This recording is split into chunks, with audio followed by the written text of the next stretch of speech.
A fateful night on a beach halfway around the world more than 2 years ago. Hoosier Airman Alec Dye disappeared from his base on Guam.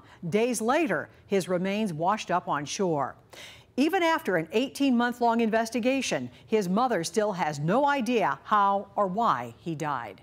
CBS 4's Jill Glavin poured through this 2,500-page report in search for answers as to what happened to this airman who is still a star in his hometown. Alec Dye was a kid who always stood out, whether on the basketball court at Decatur Central High School or just walking into any room. He was always making people laugh. He had that contagious smile. Do you feel that?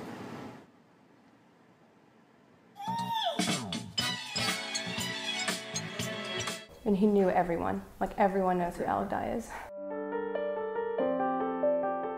His story might sound familiar, a 20-something looking for a purpose, joining the Air Force.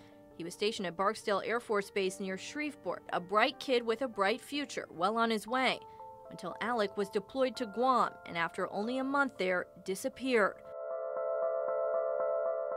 His mom, Donna Dye, got a call from Barksdale. Alec had been missing for 8 hours, and I couldn't really comprehend what she was saying. I screamed at her a few times, I believe. I was upset, and I told her she better find my son. As Alec's disappearance made the news, Alec Dye vanished off the coast of Guam yesterday. Donna was already asking questions. Where could he be?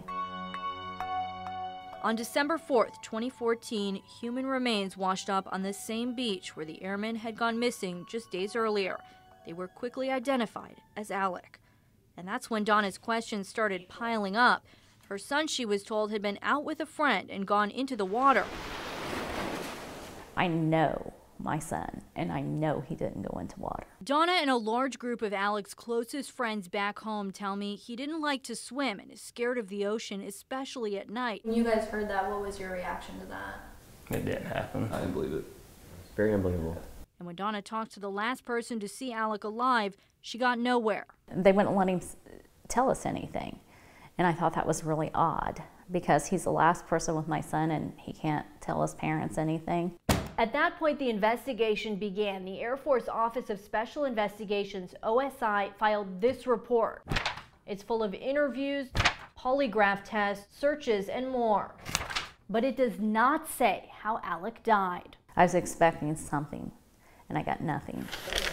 After months of dead ends, she started pushing, making her own calls, taking her own notes. Anything they told me, I started writing down. The report is heavily redacted, including the names of everyone interviewed, more than 70 people. And one in particular stands out, the fellow airman and friend Alec was with that night.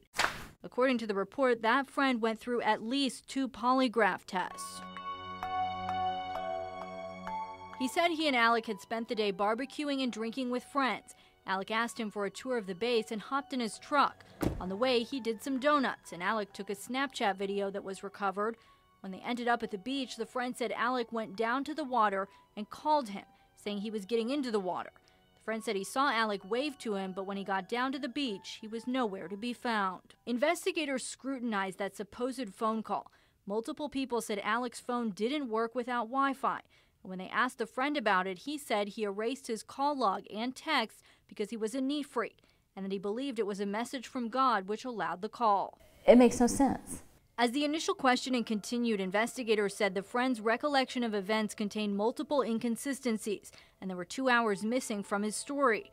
Meanwhile, Guam's medical examiner ruled Dye's death undetermined. Dr. Aurelio Espinola, seen here in a report from local news station KUAM, has been in office for more than 20 years. I talked to him over the phone. He told me Dye's case was very unusual, the first he'd seen like it. He found no evidence of drowning, saying, "I really don't know what happened to him." There's nothing for them to say that he drowned. In 2,500 pages, there are countless handwritten statements and notes. Investigators talk of many rumors going around base, and their interviews span all the way into March of 2016. But the report doesn't come to a conclusion. It says those polygraphs rendered no opinion. And with so much of it redacted, Donna says she's left to guess what happened. Everything that I've done, I've not gotten anywhere. And I feel that I'm letting my son down, and it's wrong. It's wrong that the Air Force or military, whomever, can do this to the families and just get away with it and not be held accountable for it. Someone needs to hold them accountable. She says she'll never stop pushing for answers, and she's hoping someone can help. Do you feel like you're any further along than you were when you first got the phone call? No, I don't. And it's not fair to my son.